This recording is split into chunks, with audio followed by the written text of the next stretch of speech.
Brothers and sisters, welcome to the LDS Fishers of Men podcast. We are on episode 5. It's been a crazy week, crazy weekend. A lot of fun though. Did some family time. I wound up putting a bunch of mattresses down a flight of stairs, like any good father should, and letting my kids slide down said mattresses and flight of stairs in a sleeping bag. So it was a good weekend, a solid, successful family weekend. Sorry again for getting the podcast is up a little bit late. Had some things I had to take care of. I'm sitting here after a nice chest workout. It's Monday evening. Got a good chest workout in, did some bench press and stuff, feeling pretty good, feeling alive. So I figured, you know what, I'm going to just record in here today. So hopefully the audio sounds good. If not, I guess we'll have to deal with it for this round. But I promise you I will do what I can in post. So today I have something I wanted to cover, and it's been on my mind for a number of years. It's something that I feel that I need to cover ASAP. You know, I was looking at some things that I wanted to talk about. There's some fun topics down the pipe. I'll be probably doing a little bit of a collaboration with my pop. We were talking about it a little bit today. I'm excited about that. We have some fun things planned, some fun subjects, some good solid subjects planned. But for today, I thought that we could talk a little bit about preparation. And I think the title of this podcast is going to be Prepare Now. Now, when I say that, obviously there is some dualism here. There's some dual meaning, right?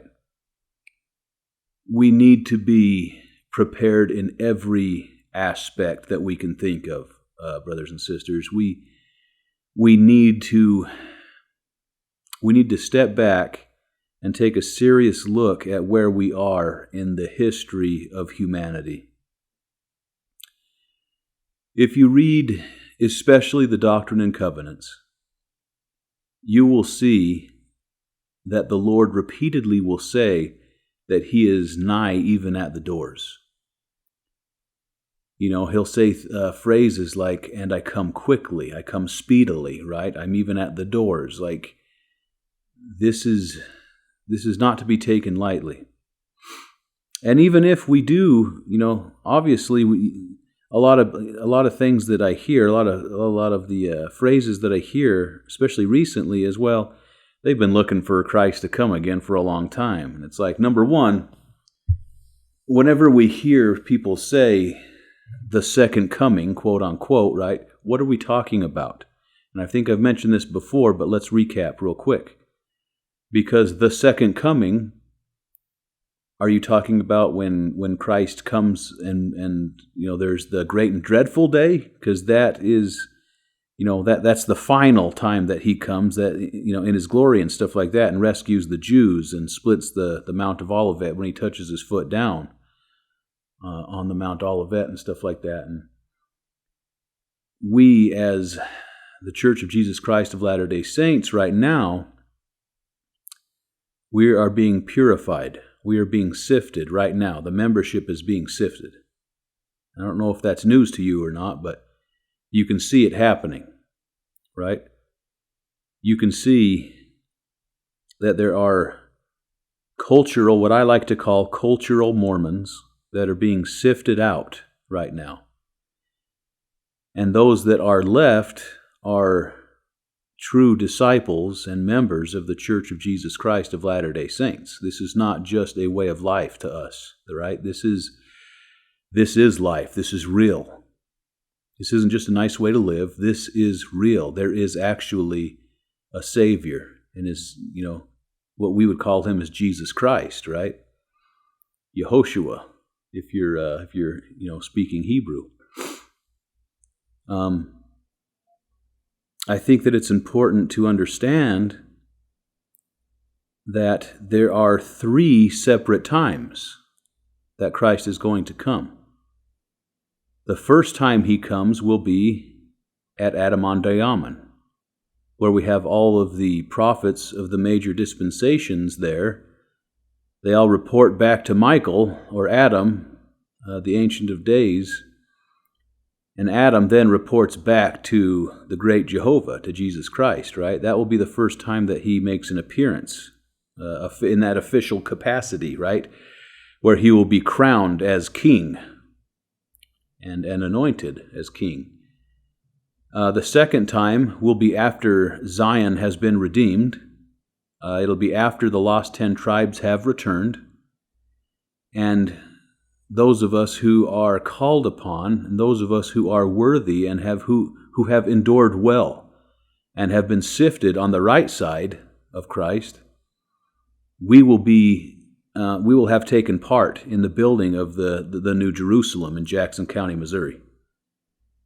And he will come to New Jerusalem, and he will accept the temple that has been freshly built and dedicated, right? He will accept that temple. That will be the second appearance. The third appearance is, I think, what a lot of people talk about, the second coming, right? Where there is a cleansing of the earth by fire, where the wicked are purged and stuff like that, right? Where he rescues the Jews who are on the brink of annihilation. The 2 prophets have been killed in the streets, right? That, I think, is what a lot of people refer to, but I just want to stress that because a lot of us don't understand that. And I think that is important to understand given the times that we are in. Let's talk a little bit about preparing for the days of tribulation. I found a couple different talks. I found some different things. One of the best ones, I think. See, what I'm noticing is that years ago, they were a lot more out in the open, a lot more loud about it. The more the years have gone on, the more subtle and the more parable-like the messages have become. It has turned into a very if you have ears to hear scenario, right? I was recently talking to somebody online, and they said, and I think I've told this story before. I'm going to recap it, though, because I feel that it's important.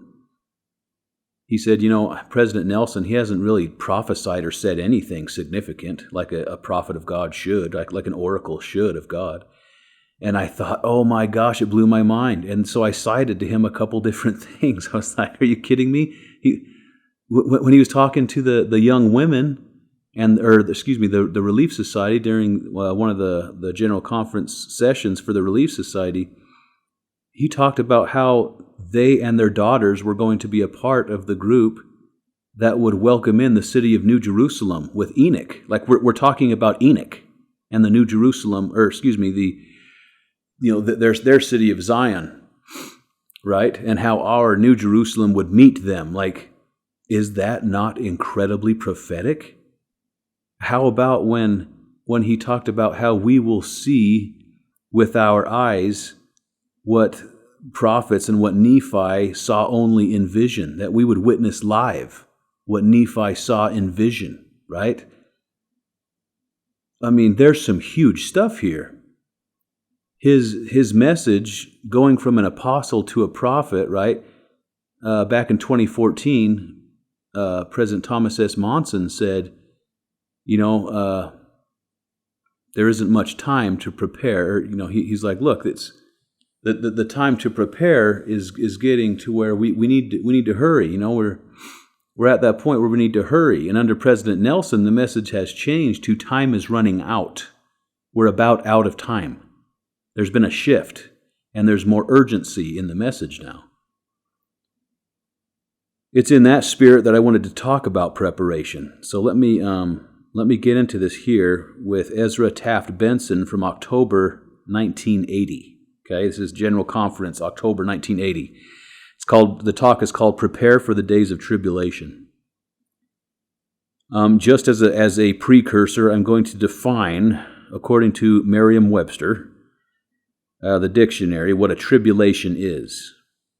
Tribulation, a cause of great trouble or suffering. It can also mean a state of great trouble or suffering. Okay? We do know that the Lord has decreed global calamities for the future and has warned and forewarned us to be prepared.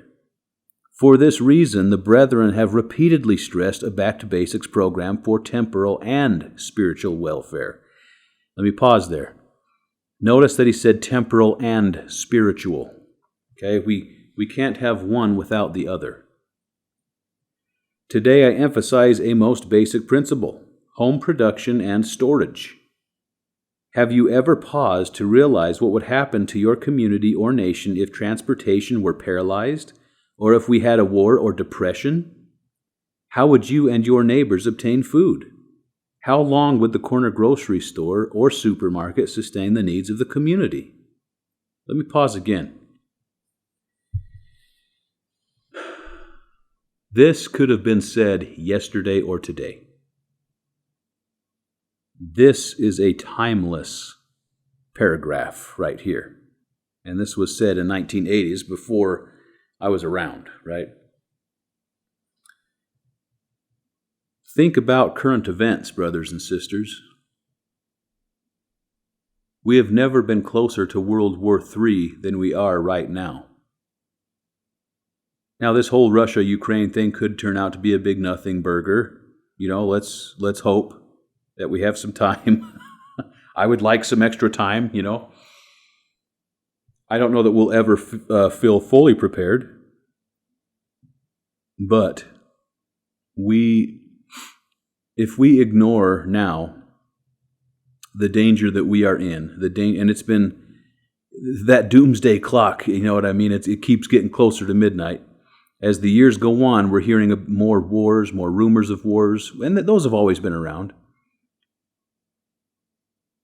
But we're looking at world conflict now, worldwide conflict, right? Which we've seen twice before.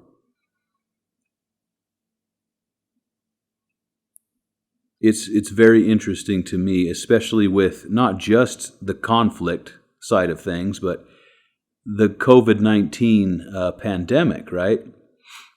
Now, this isn't meant to be political, okay? I'm not getting political on you here. But the COVID-19 thing, you know, it happened at a point where President Nelson came out in 2020 and said, we are at a hinge point. Look at how many people never came back to church after they opened up the churches again. How many people did we lose? You know what I mean? How many members of the church just decided, I'm not coming back. I like staying home, you know. And I'll admit, I'm a hermit. I liked it. I didn't mind it. Staying home is okay with me. But that's not what we're about. That's not what we're supposed to be doing. We need to be fellowshipping in any way that we can, right? Look at all the protests. Look at the COVID-19. Look at all this stuff that has compounded problems, right? It has taken the global economy and the global food production, trade, market, what have you, and we got some real problems here. And so I would ask you a question: are we about to experience this? Are we about to experience the local Walmart, the local Kroger, the local whatever you got, you know, in your community? What if that sucker runs out of food? Think about that. Let that sink in a minute. Okay, I'm going to ask you another question. Is your ear to the ground? Or are you asleep? I get that these are tough subjects.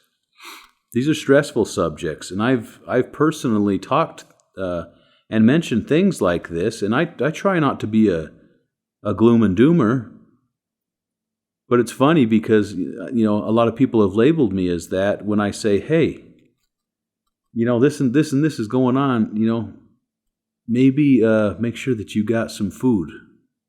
Just stock up a little bit extra, It's funny how you can be met with negativity from saying that.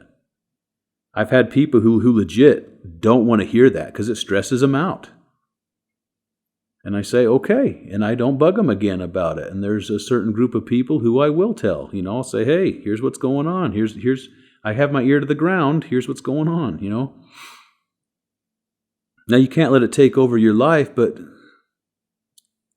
we should be doing this anyway, right?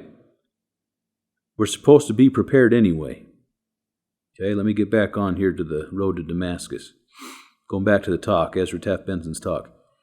From the standpoint of food production, storage, handling, and the Lord's counsel, wheat should have high priority. Here's a quote. There is more salvation and security in wheat, said Orson Hyde years ago, than in all the political schemes of the world.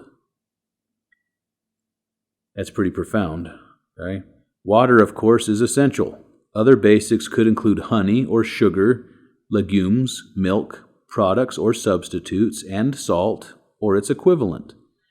The revelation to produce and store food may be as essential to our temporal welfare today as boarding the ark was to the people in the days of Noah. We all know what happened to the people in the days of Noah, right?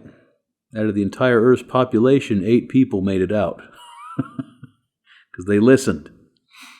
Okay? This is a big deal. And I wanted to do this subject because I personally believe that time is almost up. And you will either have oil in your lamp or you won't. Now, we don't know what's going to happen, and I have often heard some people say some pretty disturbing things when I have talked about this to people. One of those things is this. Say, well, I know that there's members of the church who have prepared, and I bet they'll share with me. I'm going to post this talk in the link below in the description box. Please listen to it or read it. There is a sharp rebuke for that type of thought, for that type of thinking, that thought process. It's funny, and I'm going to take a side tangent here. Every man or father figure in my life who has been someone that I have looked up to has always preached to me to be a good provider, to be responsible. And that responsibility is sacred. And the scriptures are full, absolutely chock full, of examples and counsel, prophetic, apostolic, right? There's a lot to do with being a good provider and a good man, and being responsible for your family and for the temporal welfare as well as the spiritual welfare of your family. And that doesn't just go to men, that goes to women as well.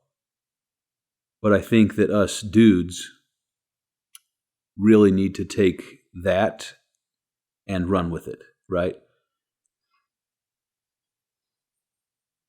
We need to make sure that we have done what we are supposed to do and what we can do to provide for the temporal and spiritual welfare of our family. Okay, continuing on here. I speak with a feeling of great urgency. I have seen what the days of tribulation can do to people. I have seen hunger stalk the streets of Europe. I have witnessed the appalling, emaciated shadows of human figures. I have seen women and children scavenge army garbage dumps for scraps of food. Those scenes and nameless faces cannot be erased from my memory. It's interesting if you go back and you listen to the talk. He talks about how he was assigned to go to Europe after World War II. And how those who were within the cities, they didn't have any food. So they took anything of value that they had in their houses, in their possession, and they went to the countryside and they would barter for food. They'd get on the train, they'd go to the countryside, and they would barter whatever they could and come back with pigs, chickens, right?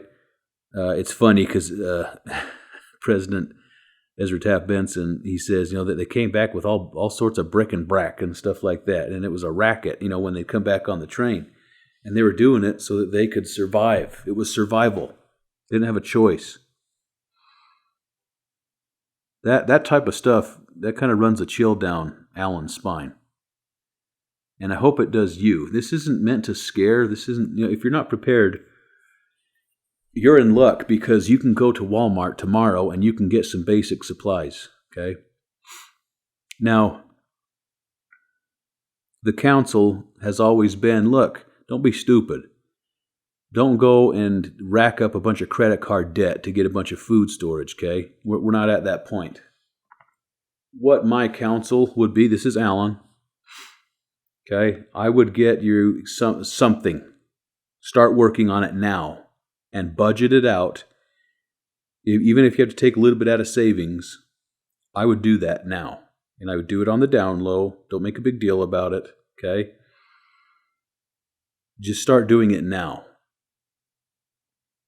Get you some white rice that has like the shelf life of a rock if you just make sure it doesn't get wet, right? Keep it dry, keep it dark. Get you some beans, some basic stuff, rice and beans. You know what I mean? Get you some wheat, get you some oats, something. And start working on it. Just start buying it now and look up on YouTube how to store that stuff. It's not hard. Okay, we're at the point now where we need to get serious here. Because have you ever been hungry? Have you ever been hungry? I mean hungry. I'm not talking about like you skipped a meal. I'm talking about hungry. I was in the military, and there was in basic training, there was a time towards the end there.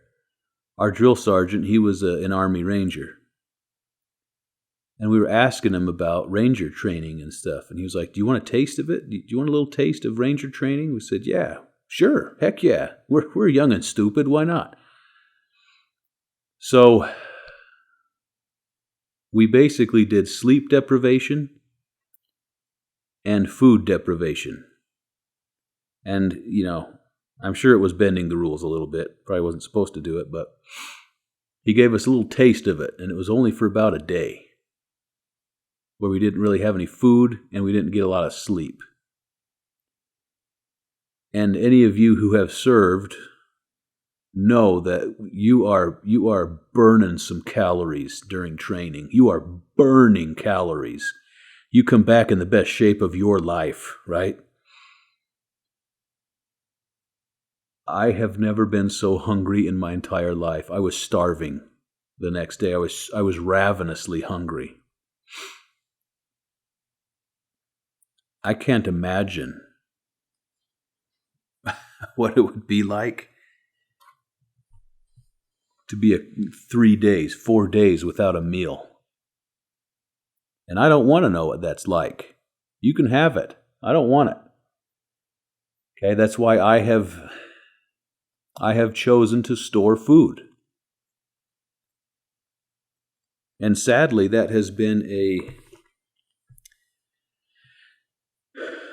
been something that not a lot of people of my generation, I'm 36 years old, a lot of us haven't taken that advice. And if you go back to Elder Bednar, just right after the pandemic hit.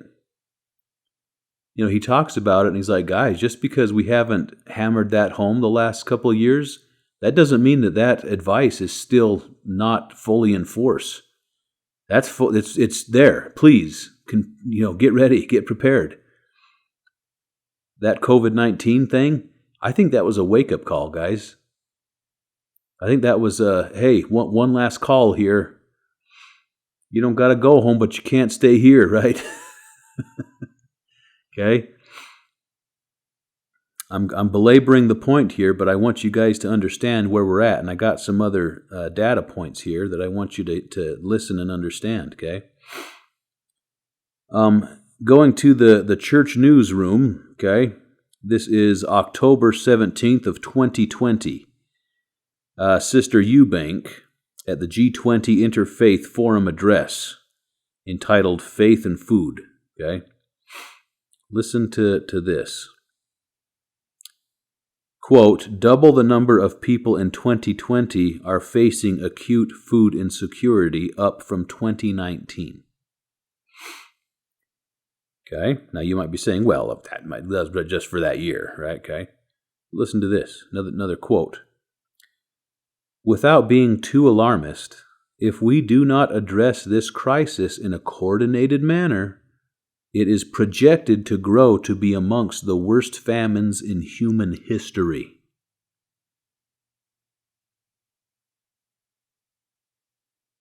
I hope that woke you up a little bit. Okay? Now, let's go to Armstrong Economics. Quote, the next famine will be in 2022, according to these guys. What year is it again? Okay. We are currently, this is Armstrong Economics again, we are currently reducing the food supply at a time when we should be stockpiling it. Are you aware that China has bought up all of 2021? They bought up a bunch of the 2021 crops, wheat and corn and stuff like that. And they also bought up a lot of the 2022 crops as well in advance, which has never been done before.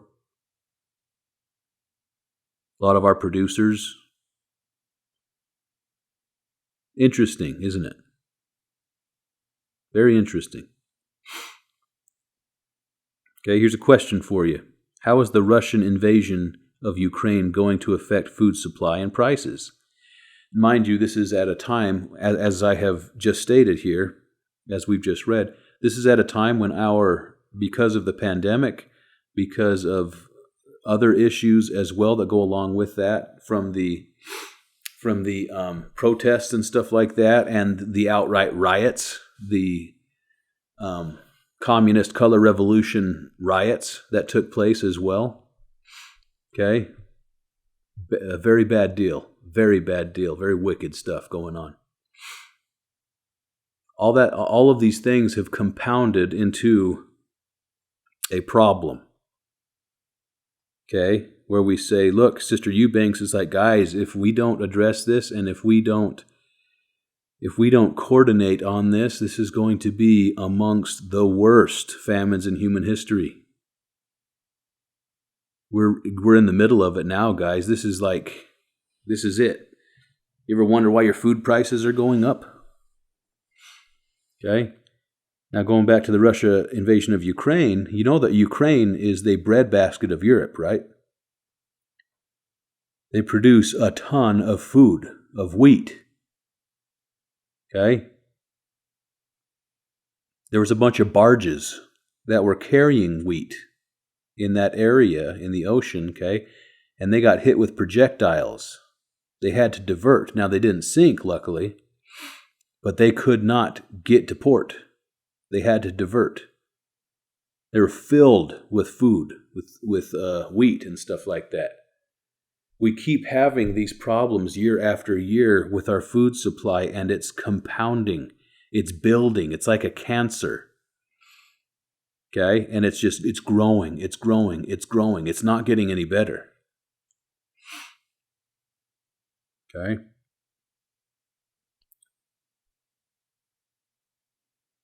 it takes about 2 years. After you have a major supply disruption, it takes about 2 years before you seriously feel the effects of it, right? We're about at that time now just from the pandemic, let alone all the other stuff that's happening and that will happen in the future.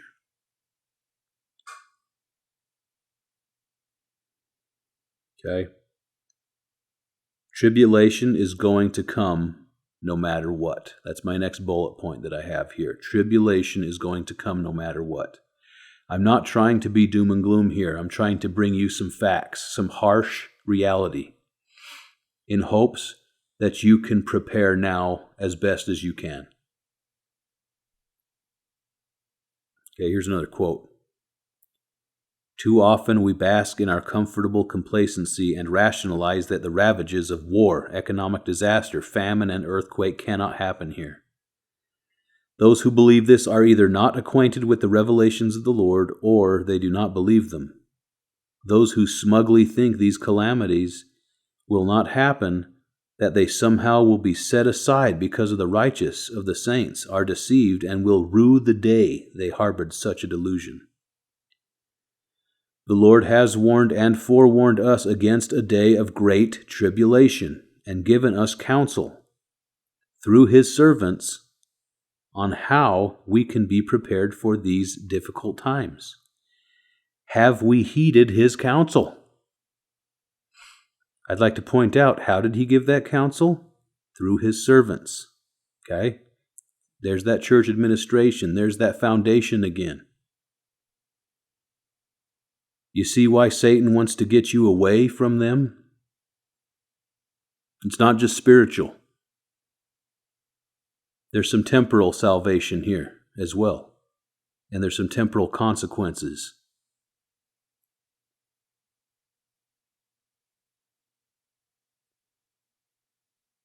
Okay. I'm going to read another quote here. These quotes are just powerful. I cannot forget the... Okay, now this... Here, let me... Before I read it. Though that this is somewhat of a time when we should let... remember that guard dog? We should be on alert now. We should be up on all fours. We're at that point. We at least need to be up. Sitting up with our ears perked up and zoned in on the threat, right? Okay, we need to be saints. This is the time for us to remember who we are. We're Christians, right? Under the banner of the great Jehovah. We are Christians first and foremost. Now listen to this. I cannot forget the French saints who, unable to obtain bread, used potato peelings for the emblems of the sacrament. Nor will I ever forget the faith of the Dutch saints who accepted our suggestion to grow potatoes to alleviate their own starving condition, and then sent a portion of their first harvest to the German people who had been their bitter enemies. Okay, the following year they sent them the entire harvest. The annals of church history have seldom recorded a more Christ-like act of love and compassion. That's pretty dang powerful. Now remember, this is that right after World War II. People didn't really like Germany very much. Okay, and some of these countries were straight up ravaged by the Third Reich, right? Yet, look what they did. We cannot forget who we are. We are saints. We are disciples of Jesus Christ, right? The great Jehovah. It is my admonition that we beware of slipping into hatred. It's easy to do. If you've been watching the news, how do you feel about Russia right now? How do you feel about Russia? This is a gut check moment, okay?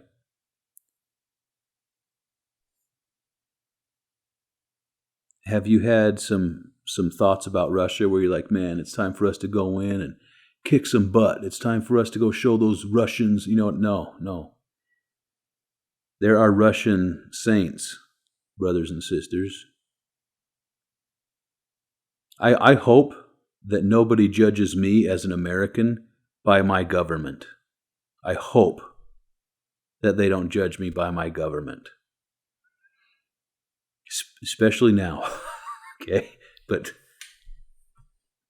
I really do. I hope that I am not judged by my government, and we need to remember those are our brothers and sisters. Those Russian members are our brothers and sisters.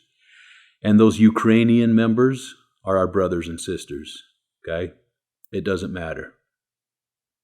You come across any one of those guys and they need help, you help them. You help them, you give them water, you give them food, whatever you got to do, you help them. Because they're our brothers and sisters, and we are Christians. We put aside our hatred, right? Like I said, I served in the military.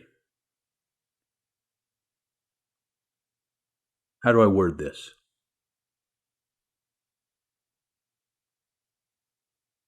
How do I word this? There was a group of people that we would sing cadences about. Okay, now I joined up in about 2002. Okay, so this will be an easy puzzle to put together. There's a group of people that we sing cadences about and stuff like that, and that we did not think much of. Okay.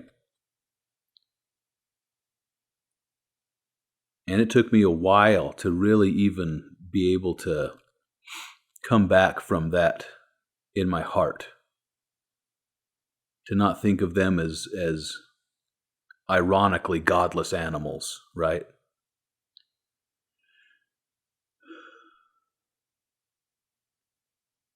We cannot allow hate to enter our hearts, going into and facing what we're about to face. Got to be prepared for that too. Okay, now is the time to prepare, and we're about ready to run out of time. I completely believe that.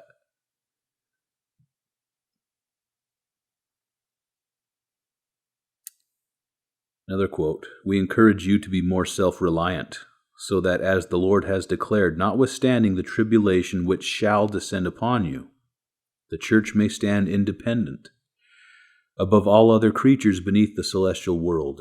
That's D&C 78:14.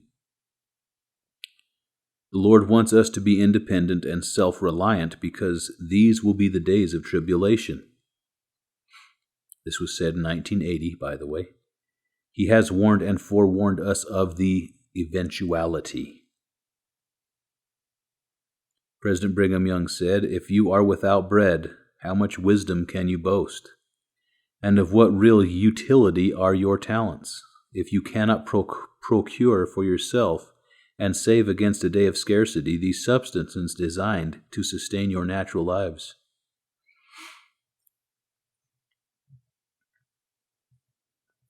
It's really our duty. It's our duty to prepare. And it's funny because we're really amongst the first generation or two that hasn't lived that way. Okay, and again, I'm not up on my ramyumptum here. I have food storage, and I have a lot of it, because I've taken this very seriously. I still have anxiety because I'm not good at producing food, and I don't have a big yard. But as President Nelson said, the Lord loves effort. So something that I have done is I planted Jerusalem artichokes or sunchokes in my yard. I dug up a bunch of grass. It does not look very good, but I am growing Jerusalem artichokes and have been for the past 2 years. And the first year I did it was a disaster. Not because the sunchokes didn't grow, but because I had no idea what I was doing. Okay? This second year, we knew what to do with our harvest, and we learned how to pickle. So I now have a bunch of bottles of pickled sunchokes in my pantry, and they are absolutely delicious. I love them. I will never ever not pickle them because they are amazing. They taste really good. But what's cool about it is that, as you bite into that, as you eat that, it's like this was in the ground. I grew this. And we've lost that as a people. There's a connection there with the soil, right? Where we are producing our own food. We have good nutrients in our food that way, and I think that we are going to have to do something, brothers and sisters. We have to do what we can. If we want the Lord to meet us halfway and to overcome our weaknesses and hold us in the hollow of His hand, we have to do our part. So Alan has planted Jerusalem artichokes, and I'm growing golden wax beans, and I'm going to try my hand at doing some raspberries and some potatoes this year as well. I'm going to do what I can with what I have. I've stored up as much as I can. I probably have enough for probably 4 or 5 years. My goal is 7. I want 2 years, 1 year. That's not for me. I'm going for more. Fully expecting that either the bishop or stake president or someone in authority is going to probably ask for all of us to turn in our food storage and maybe live law consecration. I don't know. I have no idea. This is me speculating. I don't know. But I have to be willing and able to have the faith to do that, right? So I'm storing up extra. Trying to do everything that I can so that I can not just ask for miracles, but that I can reasonably expect them. And that's not in a boastful way. That is in a confident that I have done everything that I can. I have left it all on the field. Jesus, take the will scenario, right? It's also the reason, I have a son who's type 1 diabetic.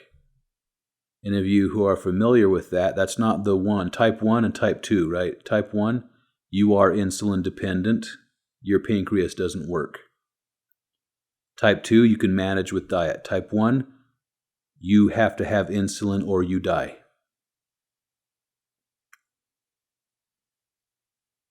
Okay? For a long time, I didn't know what to do. I have no power. That medicine is so expensive that there's just no way that I can store it, and it doesn't even last that long. It lasts like a year tops in the fridge, unopened. Okay? Once you open it, it lasts about 30 days. And so I prayed. I said, Lord, help me to find a solution, please. I'm trying to be faithful. I'm trying to be prepared. And guess what? He opened up a way for me. And now, I'm able to store insulin, like the old insulin from 1990s. The stuff that my buddies used to use back in grade school, right? And middle school. That stuff is way cheaper. And I found a conversion chart and stuff like that by someone who was in the same boat, and I have labeled that medicine as end of days insulin. Okay, that is extreme emergency, life and death. There's nothing else. We can use this. I have that stored. Okay, and I'm storing up what I can. The point is that I'm driving home is that the Lord loves effort, and we have to do our part if we want to expect miracles. And I'm banking on miracles. I'm preparing like it all is on me, but I'm hoping that the Lord steps in. Okay, I'm going to go back here. A City Upon a Hill by Gordon B. Hinckley. Now, President Hinckley is quoting here This quote has been quoted a few times.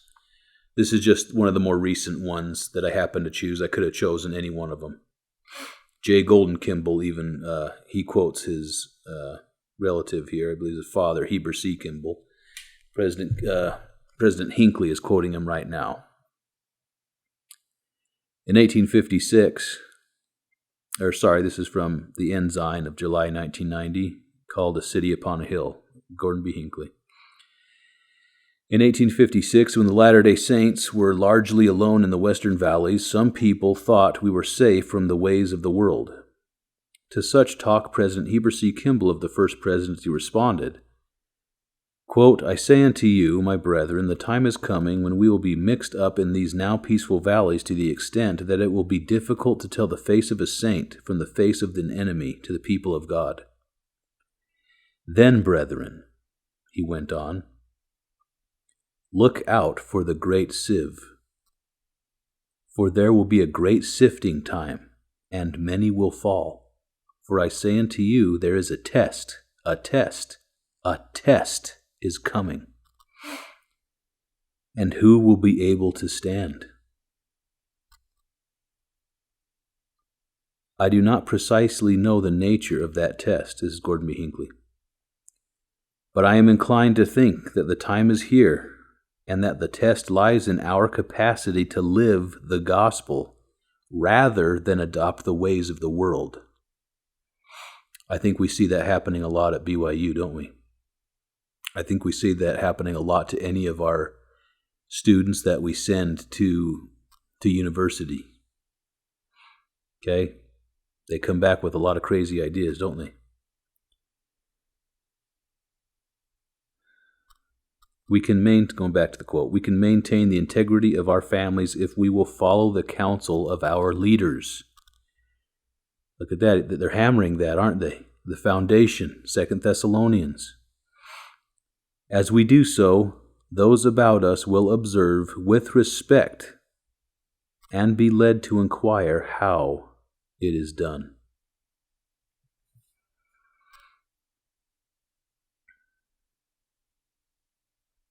I know that this is a heavy topic, guys. And I'm not trying to scare.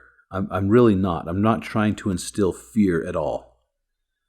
On the contrary, I'm trying to instill some hope in that I can go right now and drive down to Walmart and I can get a bunch of bags of rice and beans. And that is my advice to you. Okay, I hear a lot of people say, well, I don't want to eat that. Okay, let's be smart about this here. Okay, I'm trying to be nice in how I talk about this, because that kind of talk frustrates me to no end.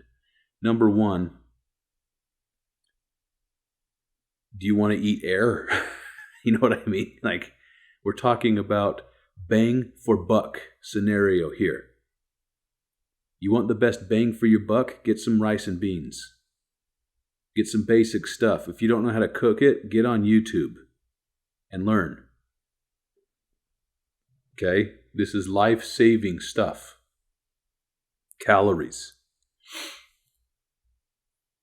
Okay? We're all going to stand to lose a few pounds in Armageddon. That's okay. You know what I mean? We're going to be okay. It's like I tell my kids, it's like, look, I can promise you one thing. If there is ever a food shortage for the next couple of years, you will have a full belly. You may not like what you're eating, but your stomach will be full and you won't be hungry. You might have some cravings, okay? You might be craving a donut or something like that, but you will have a full stomach.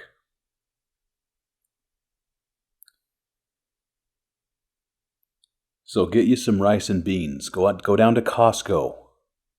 Get some rice and beans. Okay?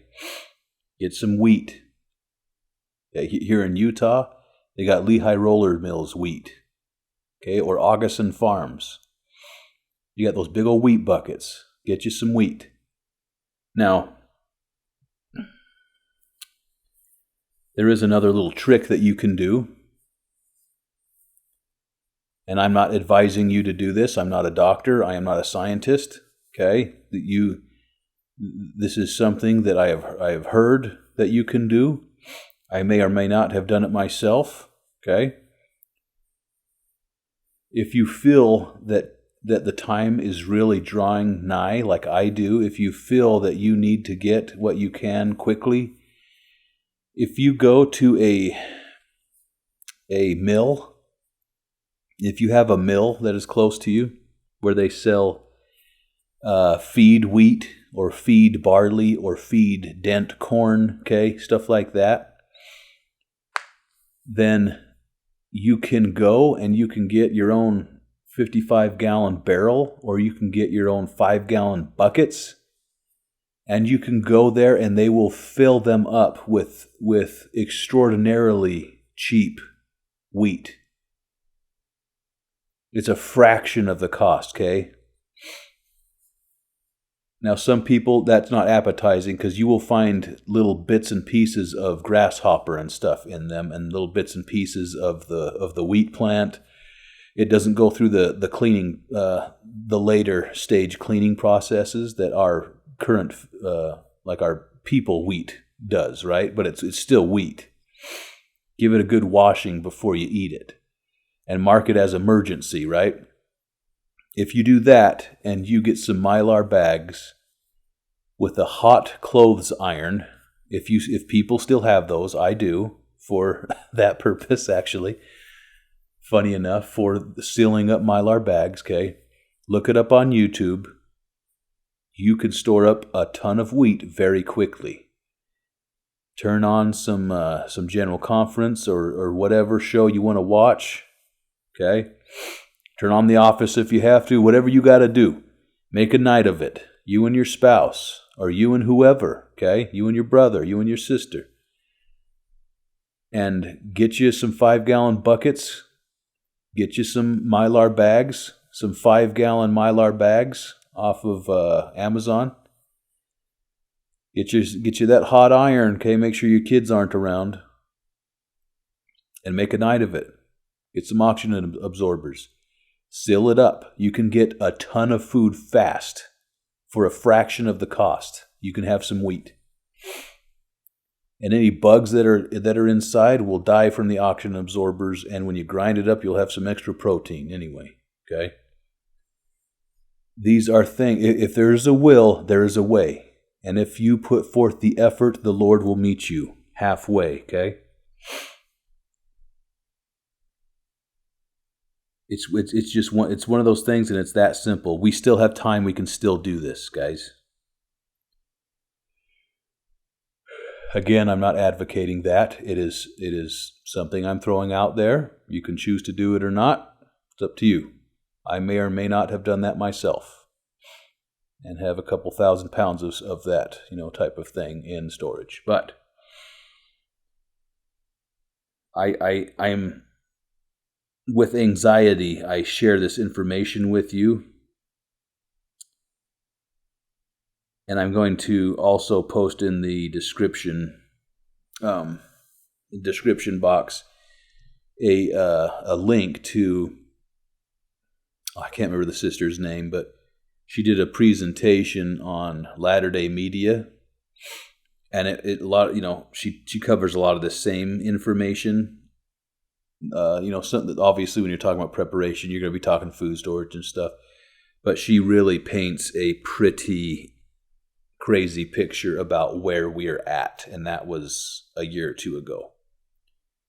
So we're further along down the line, and like I say, I don't know that we have a lot of time to get prepared. So don't freak out, okay? Do things in wisdom and order, but I hope that this has lit a fire under your saddle a little bit. And I hope it's been somewhat of a reality check. As we adhere to the counsel of the prophet, of the 12 apostles, as we open our ears, and as we have ears to hear and eyes to see, as we take seriously the counsel of the mouthpiece, of the keys, ultimately the counsel of Christ himself. We can be worthy of his aid. You know, you look through the scriptures and you see when people, when a nation, when a group, when they do their part, the Lord will part the Red Sea for you.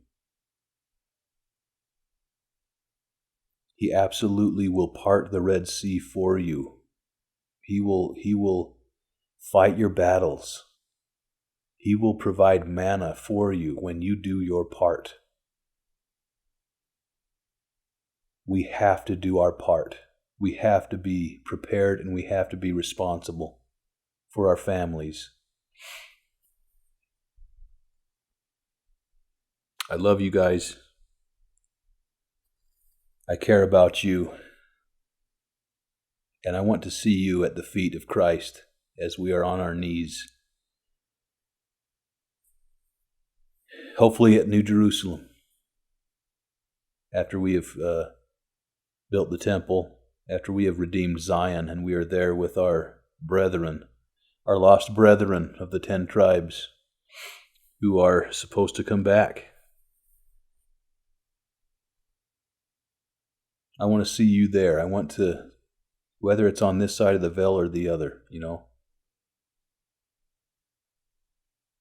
I want to be able to say that I did all I could for my family and that I prepared the best that I could and I followed the advice of the brethren.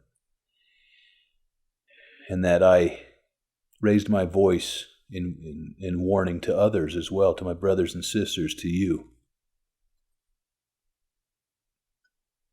Let us be unified in the faith. Let us be unified in our preparation.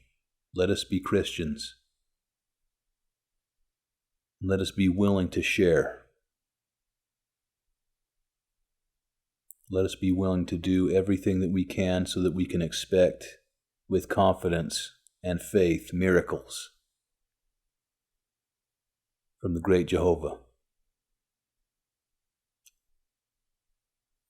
Jesus Christ. And it is in his name that I say these things, and I will close this in the name of Jesus Christ, my Lord and my Master. Amen.